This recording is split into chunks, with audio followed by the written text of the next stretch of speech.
Continuando con el ejercicio, ahora tendríamos que analizar el circuito para tiempos mayores que 0. Estoy dejando primero el circuito que quedaría una vez que el interruptor que teníamos aquí estaba cerrado, se abre.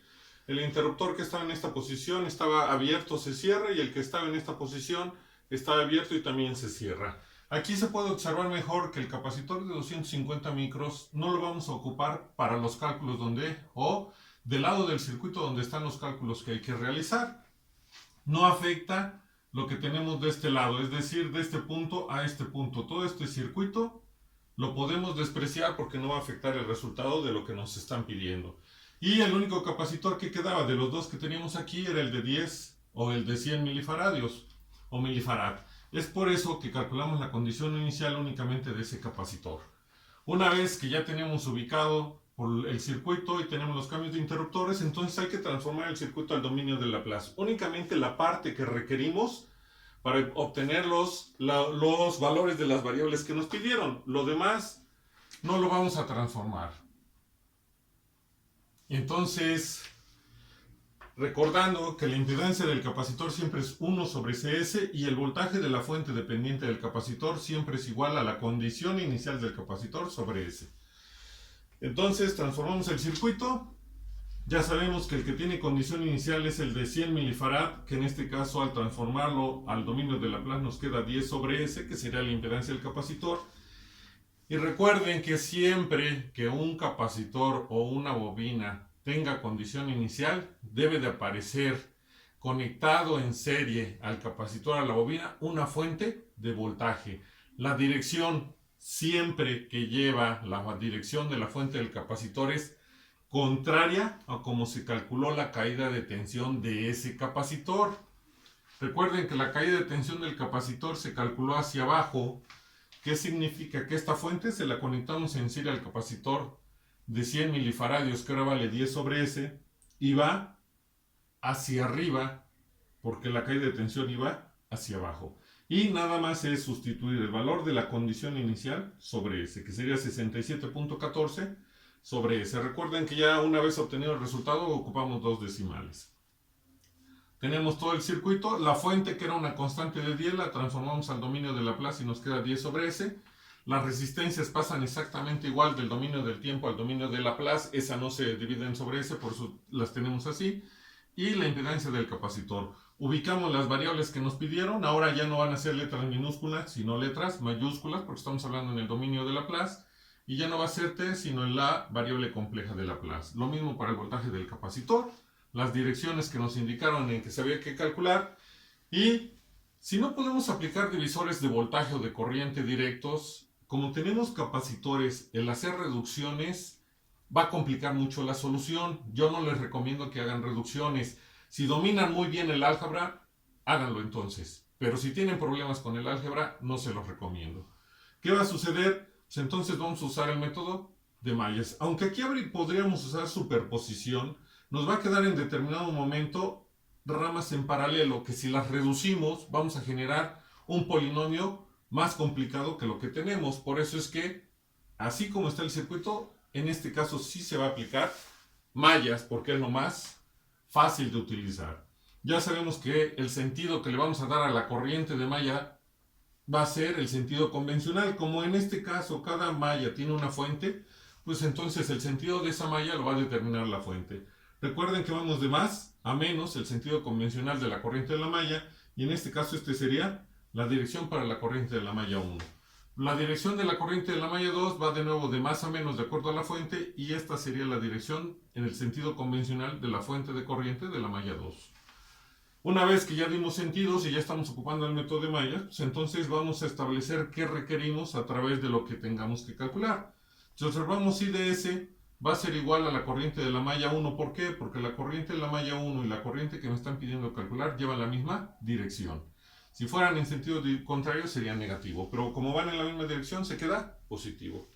El voltaje del capacitor, recuerden que si tenemos impedancia y corriente aplicamos ley de Ohm. ¿Qué quiere decir esto?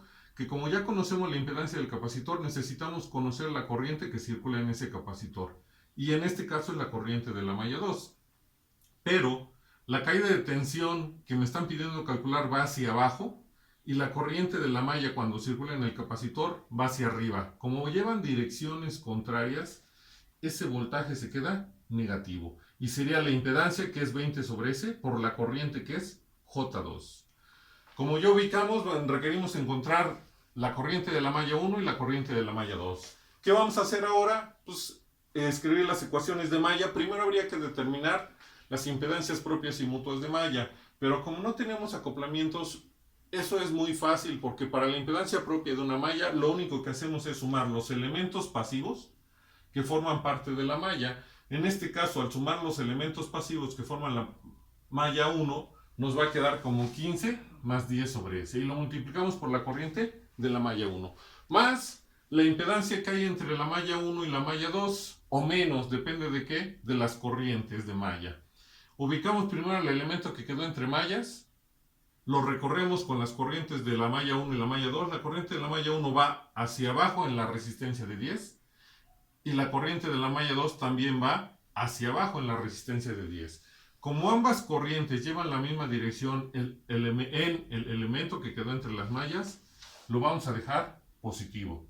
Y entonces sería Z11, que vale 15 más 10 sobre S por la corriente de la malla 1, más Z12, que en este caso vale 10 por la corriente de la malla 2. Y la vamos a igualar a fuentes de voltaje. ¿Qué tenemos que hacer primero? Pues ubicar si en la malla 1, porque es la ecuación de la malla 1, tenemos alguna fuente de voltaje. Sí tenemos una fuente y también es de voltaje. Y como el sentido convencional de la malla fue de más a menos, y es que es el mismo sentido de la fuente, esta se queda positiva de este lado. Simplemente la igualamos. Para la impedancia, para la ecuación de la malla 2, empezamos con Z21, que es igual a Z12, y ya sabemos que es 10 positivo, multiplicado por la corriente de la malla 1, más la impedancia propia de la malla 2, que lo único que hay que hacer es sumar los elementos pasivos que forman a la malla 2. Y eso nos va a quedar 12 más 20 sobre S por la corriente de la malla 2. Y de nuevo, primero ubicamos si hay alguna fuente en la malla 2. Si la hay. Segundo es de voltaje. Y entonces le igualamos a la ecuación, porque recuerden que se igualan a fuentes de voltaje. Y además, como llevan la misma dirección que la corriente de la malla, en este lado de la expresión siempre se va a quedar positiva. Ya tenemos nuestras ecuaciones de malla, pues ahora ya podemos calcular a J1 y a J2 a través de determinantes. Recuerden que J1, la posición que ocupaban las impedancias o los coeficientes que están multiplicando a J1 lo van a ocupar las fuentes de voltaje. Y las impedancias se quedan del otro lado, el denominador son todas las impedancias. Haciendo todas las operaciones pertinentes, nos van a quedar fracciones en el numerador y en el denominador. Pero ya les mencioné que en la división no podemos tener fracciones, tenemos que eliminar esas fracciones. Entonces, trabajando con el álgebra, esto es lo que nos queda de la corriente de la malla 1. Para calcular la corriente de la malla 2, de nuevo usamos determinantes. Nos van a volver a quedar fracciones tanto en el numerador como en el denominador de mi fracción. De nuevo las eliminamos utilizando álgebra, y una vez que realizamos ese proceso tenemos este resultado.